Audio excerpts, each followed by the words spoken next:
This is the hottest record in the world. Okay, delighted to say that we have Damon Albarn on the line for a very special reason. We've got a hottest record in the world tonight from Gorillaz and Schoolboy Q. It's called Pac-Man. Damon, how are you?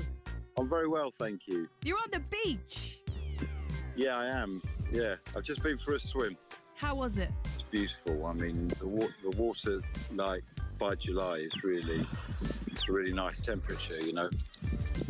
I was going to ask you how has lockdown treated you, but I can see that you've been working. Well, I've been working. Yeah, I came down to be with my parents, you know, right at the beginning, and luckily I was able to keep working. So I've just been working basically. Yeah, on Gorillaz stuff mainly. Yeah, and I'm doing this thing in a Châtelet in Paris in September, because I mean they're actually opening their opera houses and theatres. So yeah, we'll wait and see. I mean, you know, everything is kind of sort of it's in suspension at the moment, isn't it? Really, keep on working and you just hope that the conditions kind of improve. Really. Yeah. Well, we have a lovely reason to be speaking to you tonight, which is a brand new Gorillaz record called Pac-Man. Yeah. We're going to play it and then we're going to talk about it. So Okay. you enjoy your beach and stay there, and we'll be back in three and a bit minutes. Let's do it. Your hottest record in the world from Gorillaz featuring Schoolboy Q is called Pac-Man. This is the hottest record in the world. Okay, there you go. That is Pac-Man, Gorillaz featuring Schoolboy Q, a new episode of the Song Machine project by you. And obviously we had you in before. You told us all about the kind of thought processes behind this new project of yours, this kind of rolling, just putting out records when you want. This is the 5th episode. How's it been feeling, Damon? This is the first one that kind of was completed during lockdown. We were very lucky to school, kind of one of the last days before everything shut down. Schoolboy Q was in London, so we were very lucky to get his bit, and then we worked on it. So I think everything that comes from this point onward it's got a different atmosphere to it in a way. I suppose it was just a change of environment where we were working and the way in which we were working. Like, yeah, everything was on Zoom and doing sessions in other countries, but not being anywhere. You know, it's very different. But I think the results have been amongst some of our best experiments. Really? Yeah, I think so, yeah. We're really happy with it. Yeah. And has working in this way, which is kind of profoundly different from sitting in a room and jamming with people, do you think you'll keep any of that, and kind of have you learned stuff?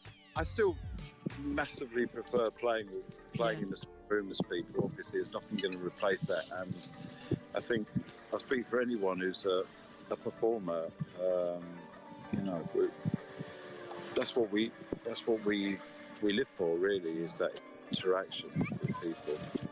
For this song, which is called Pac-Man, you had to put yourself in the point of view of Pac-Man. Of a Pac-Man. How did you do that? I don't know. I suppose it's kind of I'm a mad Pac-Man living in a leveled world, and I don't know. It sort of resonates really with where we are. Yeah. Somehow, I mean, I have some pretty kind of weird concepts that I put into my songs sometimes, and you know, on this occasion, I was a Pac-Man. I like the depiction of this Pac-Man, and like it's obviously totally literally, it makes sense of the idea of him being lost and never really knowing where he is. It's this infinite movement through this grid. Yeah, this leveled world we live in. Yeah. And why was Schoolboy Q the right guy for this song? Was it this? Did you want him on this song specifically?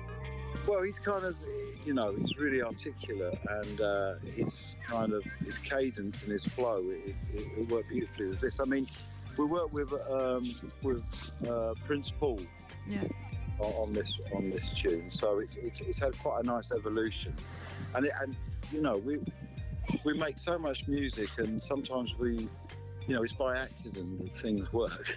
To be honest with you, there isn't a grand plan.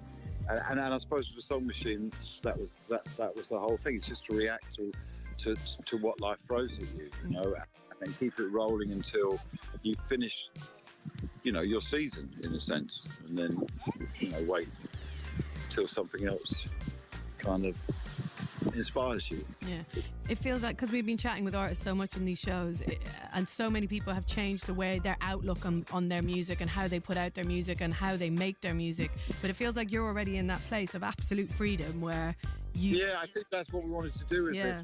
We just wanted to sort of make it up as we went along. And, you know, it's nice to be reactive, right? Sensitive to your environment at all times. Yeah. Well, we're going to hear the song one more time. We play them twice. It's Pac-Man, it's featuring Schoolboy Q, and it's Gorillaz, of course, from the Song Machine Project. Damon, a pleasure to see you and to speak to you, as always.